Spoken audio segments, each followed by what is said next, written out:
What's up guys, back with another Today in MMA video. I am your host Andrew, and we are going to be talking about what is next for Francis Ngannou.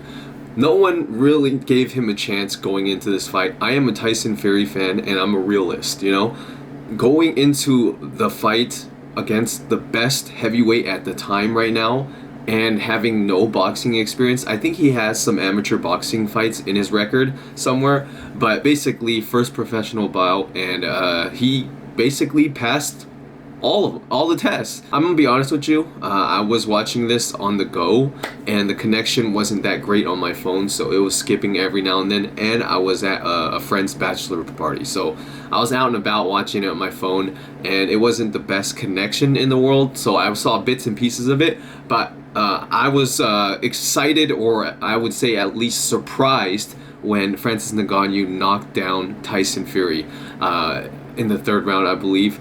And I seen bits of pieces of every other round and stuff.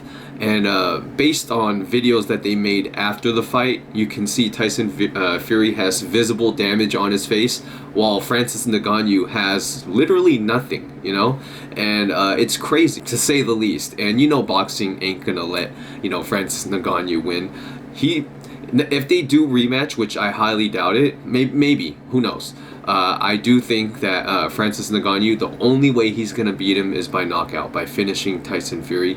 And he already proved that he can knock him down, he can hurt him. So it's something that actually can be done, especially with the power that Francis Ngannou has. It's the equalizer, Like, as much as he is far less in boxing than Tyson Fury, he has that power. And that left hook, it didn't look like he swung his hardest, It was just like, he blocked that right hand and then he just threw it. It didn't look hard, but, at heavyweight, punches don't need to look hard to knock someone out. So I don't know, it makes MMA look so good right now. And the fact is that Dana White is definitely hitting himself for letting go of Francis and thinking that this whole fight was just a waste of time because he literally had no chance.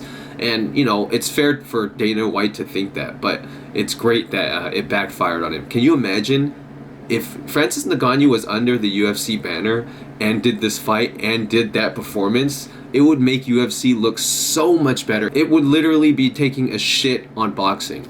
But like I said, boxing is got a reputation to uphold, right? So for an MMA fighter with no boxing experience to beat the best heavyweight today, it wouldn't make boxing look good at all, But it's crazy to think that, when we finally get a win for MMA, they do everything in their power to take it away from us. But anyone with eyes can definitely tell you that Francis Ngannou win. And then we got these boxing diehard fans that are just like, Fury, Fury, Fury. Yeah, because they don't want their sport to look embarrassed. And that's only fair, because if you've liked the sport your whole life and then all of a sudden a sport that you don't watch, a guy from a sport you don't watch, comes in and arguably beats the heavyweight champion, the best heavyweight champion right now, yeah, it would make them look pretty bad. So, boxing did everything in their power to make Tyson Fury win. But we're talking about what's next for Francis Ngannou.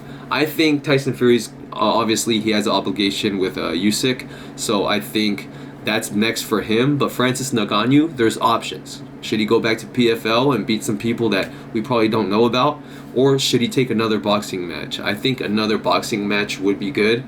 I think him versus Deontay Wilder or Anthony Joshua would definitely be dope, especially since he is now ranked in the WC heavyweight rankings, or he is going to be. I don't know what he is or when he's going to be, but apparently they promised that. And that's just crazy, He may have lost, but he won. He won. And I would say the best fight or the best boxing match now for him is Deontay Wilder, because the only person that's beaten Deontay Wilder was Tyson Fury. And if he can do what he did or not do what he did, but if he can knock out Deontay Wilder or beat him, I think that warrants a rematch with Tyson Fury. Even though I do think that he deserves a rematch right now, I just feel like since Tyson Fury's fighting Usyk, have Deontay Wilder and Francis Ngannou fight, and then the winner of those two fight. And that would be a dope fight. And I would say, if Deontay Wilder beats Francis Ngannou and Tyson Fury beats Usyk, don't let them fight again. I don't want to see that. I don't want to see a fourth fight of that. But if those circumstances, which I just talked about before that, happened, where it's Francis Ngannou beating Deontay Wilder and Tyson Fury beating Usyk, then they should definitely have a rematch. Even if Usyk wins Tyson Fury, I think Usyk should fight Francis Ngannou. Fuck it, right? Or Deontay Wilder. There's so many matchups. Don't forget about Big Bang Zhang. I think he is the black sheep of the heavyweight division. He just rematched Joe Joyce and he just knocked his shit out again. So heavyweight division is looking pretty good, especially if they do promise to all fight each other eventually. You know, we still haven't seen Deontay Wilder versus Andy Ruiz, Deontay Wilder versus Anthony Joshua. The time is now, especially since MMA is making, it seems to be making a mockery of boxing. And then we got Devin Haney saying Sugar Sean O'Malley should definitely stay in his lane and all that stuff. But, you know, we gotta win. We finally gotta win. It's not like I don't like boxing. I love boxing. But if I had to choose a sport to watch all the time, it'd definitely be MMA. And that's just me, personally. So yeah, let me know what your thoughts are on this. And yeah, who do you think Francis Ngannou should fight next? Comment down below.